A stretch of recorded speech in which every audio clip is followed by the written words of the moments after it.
दिल्ली के दंगल की भी बात करते हैं, क्योंकि अब इसमें जो नेता है वो बदल गया है। सीएम की कुर्सी पर अब आतिशी होंगी। अरविंद केजरीवाल ने इस्तीफा अपना दे दिया है, अब आतिशी कमान संभालेंगी, लेकिन उनको लेकर प्रॉक्सी सीएम तमाम तरीके की बातें हो रही हैं। लेकिन यह भी तय है कि अब चुनाव होने तक आतिशी ही मुख्यमंत्री होंगी दिल्ली की। कई ऐसे फैसले जो अब दिल्ली सरकार को लेने हैं वो आतिशी के कंधे पर ही रखकर लेने की कोशिश में अब आम आदमी पार्टी की होगी। तो ये केजरीवाल का पूरा प्लान है और इसके तहत अब आतिशी मुख्यमंत्री हैं नई दिल्ली की। मेरा अपने सभी कार्यकर्ताओं से, सभी विधायक साथियों से, दिल्ली के लोगों से बस एक ही अनुरोध है, आप में से कोई मुझे बधाई मत दीजिएगा, आप में से कोई मुझे माला मत पहनाइएगा, क्योंकि मेरे लिए और मुझे लगता है सभी दिल्ली वालों के लिए ये एक बहुत दुख की घड़ी है कि दिल्ली के चहेते मुख्यमंत्री को आज इस्तीफा दिया है। हमारे साथ हमारे सहयोगी इस वक्त जुड़ चुके हैं। पंकज, कुल मिलाकर कमान तो आतिशी को सौंप दी गई, वो सस्पेंस तो खत्म हो चुका, लेकिन सस्पेंस क्या उप मुख्यमंत्री को लेकर भी है? और अब कब शपथ ग्रहण समारोह होगा? मैं आपको कुछ अहम बातें बताऊंगा यहाँ पर।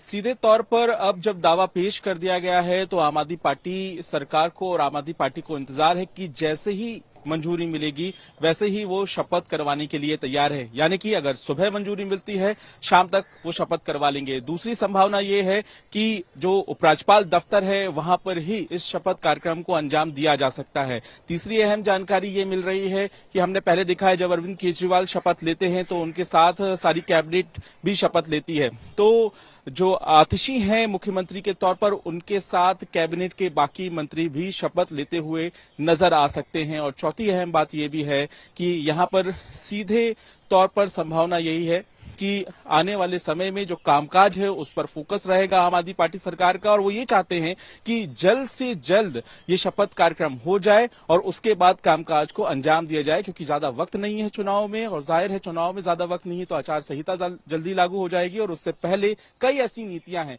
जिन्हें लागू करना है। तो ये एक बड़ी जानकारी सामने आ रही है और देखना होगा कि आगे आम आदमी पार्टी सरकार की क्या कुछ रणनीति रहती है। बिल्कुल, लेकिन यहाँ रणनीति उनकी कुछ भी हो, निशाने पर जरूर लिए जा रहे हैं। खासतौर पर बीजेपी के नेता उनको निशाने पर ले रहे हैं। केंद्रीय मंत्री किरण रिजिजू क्या कह रहे हैं वो भी सुनवाते हैं।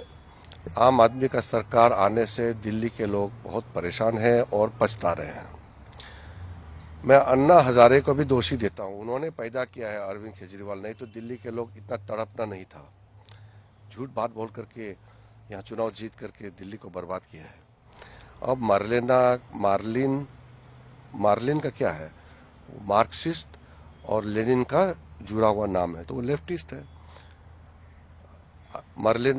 आतिशी मरलेना का फैमिली लोगों ने अफजल गुरु के पक्ष में खूब हल्ला बोला, सुप्रीम कोर्ट को भी क्रिटिसाइज किया। अफजल गुरु जिन्होंने पार्लियामेंट को अटैक किया, भारत में टेररिज्म को आगे बढ़ाया, उनके पक्ष में ये मरलेना का फैमिली था। इसका जवाब कौन देंगे? तो कमान आतिशी को मिली तो अब आतिशी भी निशाने पर ली जा रही है।